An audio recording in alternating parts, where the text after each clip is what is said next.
spéculation sur la manière dont il avait été abattu par une soucoupe volante. Il aurait été désintégré par une soucoupe volante. Cela donnait non seulement l'impression que ces appareils provenaient d'une autre planète, mais aussi qu'ils pouvaient s'avérer hostiles.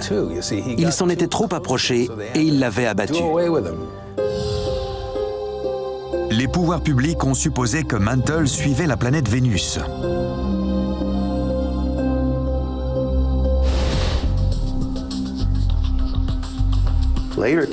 Il s'avéra que ce qu'il avait vu était un ballon météorologique à très haute altitude. C'était un projet classé top secret à l'époque. Ces ballons étaient équipés de caméras et se déplaçaient à très haute altitude. Ils devaient servir à espionner les soviétiques. Dès lors, le domaine des ovnis est pris très au sérieux au plus haut niveau de l'État. Sensibilisé par les observations d'ovnis autour des bases militaires, le gouvernement américain demande à l'armée de l'air d'étudier le phénomène.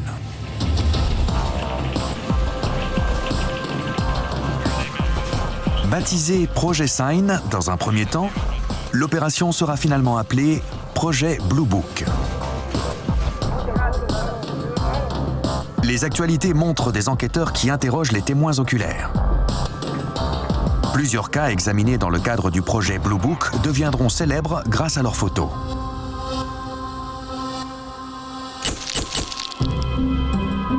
Ces clichés sont parmi les plus connus au monde. Ce sont les photos de Mac Minville. Elles ont été prises par Paul Trent, un fermier de l'Oregon, et publiées dans Life Magazine. Dans le courant des années 1960, un comité gouvernemental estimera qu'il s'agit là des rares clichés authentiques d'OVNI.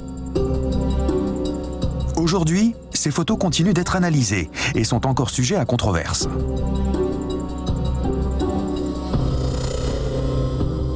Mais il y a aussi les lumières étranges au-dessus de Lubbock, au Texas, photographiées par Carl Hart Jr. en août 1951.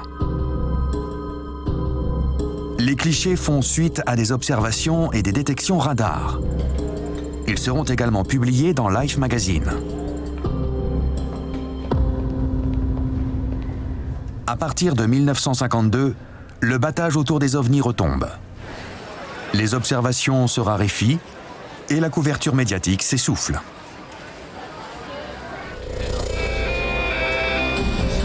C'est alors que survient une invasion spectaculaire, cette fois au-dessus du Capitole des États-Unis.